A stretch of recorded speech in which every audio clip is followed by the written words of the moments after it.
السلام علیکم میرے پیارے ویورز، امید کرتا ہوں کہ آپ سب ٹھیک ہوں گے۔ اور آج کی میری سٹوری ہے حسن کی قیمت۔ یہ سٹوری بہت ہی زبردست ہونے والی ہے۔ اگر آپ میری ویڈیو دیکھ رہے ہیں تو آپ کی محبت کا شکریہ۔ پلیز میرے چینل کو سبسکرائب اور میری ویڈیو کو لائک کر دیجئے گا۔ آئیے چلتے ہیں سٹوری کی طرف۔ اب وہ پہلے سا روپ تو نہ رہا، عمر اور وقت کی گرد نے اصل تصویر کو دھندلا دیا ہے، مگر آج بھی آئینے کے سامنے ٹھہر کر اپنا جائزہ لیتی ہوں تو نکھری نکھری صورت دیکھ کر اللہ کا شکر ادا کرتی ہوں کہ اس نے مجھے لاکھوں میں ایک بنایا اور اس حسین چہرے کو دشمنوں کے ہاتھوں سے جھلنے سے بچا لیا۔ یہ بہت دور کی بات نہیں، 10 برس پہلے کا قصہ ہے۔ ان دنوں مجھ پر کچھ کلیوں کا روپ تھا، شہابی رنگت اور نرگسی آنکھوں میں پڑے گلابی ڈورے دیکھنے والوں کو دیوانہ کر دیتے تھے، لیکن مجھے اپنے حسن کی سحر انگیزی کا کتی احساس نہیں تھا۔ میں اپنی خوبصورتی کے جادو سے ناواقف تھی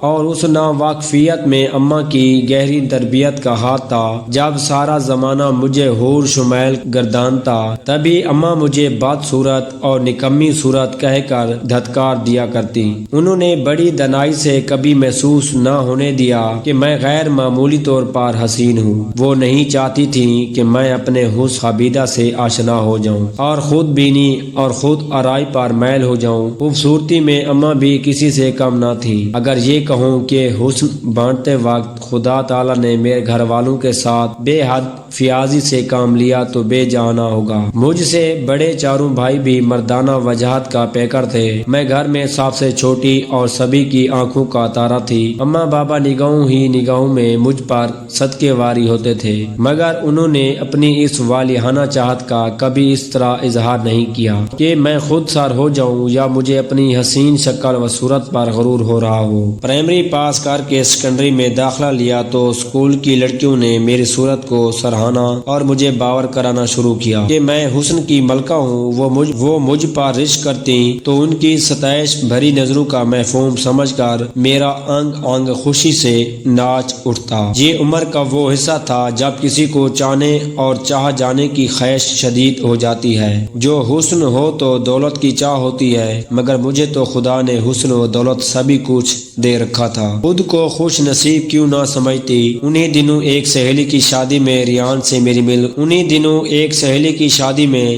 سے میری ملاقات ہوئی۔ وہ میری سہیلی کا چچا زاد بھائی تھا۔ بود و باش سے کھاتے پیتے گھرانے کا لگتا تھا۔ شادی کے ہنگاموں میں وہ بڑھ چڑھ کر حصہ لے رہا تھا۔ تانیہ میرے بچپن کی ساتھی تھی۔ امی نے مجھ کو اس سے ملنے سے کبھی نہ روکا تھا۔ میں اس کے گھر جایا کرتی تھی۔ اس کی شادی کے دنوں میں میرا اس کے وہاں آنا جانا بڑھ گیا۔ وہاں ریان بھی ہوتا، تبھی اس سے آئے دن ملاقات ہو جاتی۔ یہ رسمی ملاقاتیں چند دنوں میں ہی ایک نئے رنگ میں ڈھل گئیں۔ شادی کا ہنگامہ سرد پڑ گیا، لیکن میری ریان سے ملاقاتیں جاری رہیں۔ وہ میری زندگی میں آنے والا پہلا سا تھا۔ اس کی قربت نے مجھ کو نڈر بنا دیا۔ اب اکثر اسکول سے چھٹی کر کے اس کے ساتھ کسی پارک یا ریسٹورینٹ میں جا بیٹھتی، جبکہ اس سے قبل میں ایسی جرات کا سوچ بھی نہ سکتی تھی۔ امی سے پوچھے بغیر کسی دوست کے گھر جاتے ہوئے بھی ڈرتی تھی، مگر محبت کے نشے میں ڈوب کر انسان ہر مدغم کو پار کر جاتا ہے۔ ریان کی چاہ نے مجھے بھی اب ہر خوف سے بیگانہ کر دیا تھا۔ ریان کے بارے میں اتنا جانتی تھی کہ وہ کسی کمپنی میں میجر تھے،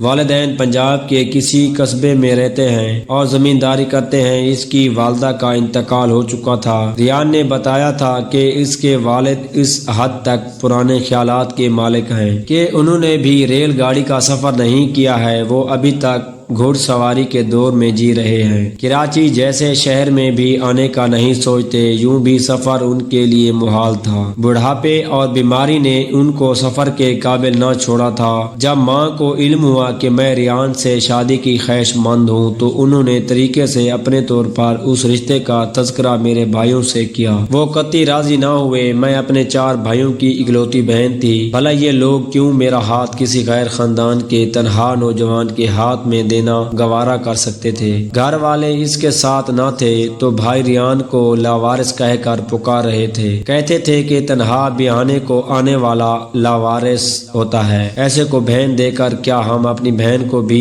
بے سہارا کر دیں۔ گھر والوں کے الفاظ پر میں برملا احتجاج کر سکتی تھی، لیکن مسلسل خاموشی اور گم سم رہنے سے سب سمجھ گئے کہ میں رشتے کے ٹھکرانے پر افسردہ ہوں۔ جب ریان کا رشتہ میرے بھائیوں نے رد کیا تو اس نے ہمت نہ ہاری، اس نے امی سے رابطہ رکھا اور یوں ہمارے گھر دلہیز پر اتنی بار اماں کے قدموں میں حاضری دی کہ بالآخر میری ماں نے منت سماجت سے بابا جان سے منوا لیا کہ بظاہر اس رشتے میں کوئی خرابی نہ تھی سوائے اس اعتراض کے کہ ریان کے باپ اس شادی میں شامل نہ ہو سکتے تھے۔ وہ اسے ٹھور ٹھکانے سے نام نکلتے ہی نہ تھے۔ بڑے شہروں کی لڑکیاں اس کی نظروں میں آزاد خیال تھیں، جو دیہات کی بہویں بننے کے قابل نہ تھی۔ ماں بھائیوں کو بھی سمجھاتی کہ بیٹیوں کے اچھے رشتے آج کل ملنا مشکل امر ہے اور ریان میں کوئی خرابی نہیں، رشتہ چونکہ تم لوگوں کو گھر بیٹھے مل رہا ہے تبھی اس کی قدر نہیں کر رہے ہو۔ غرض ماں کے سمجھانے پر گھر کے سبھی مرد راضی ہو گئے اور یوں 4 ماہ بعد میری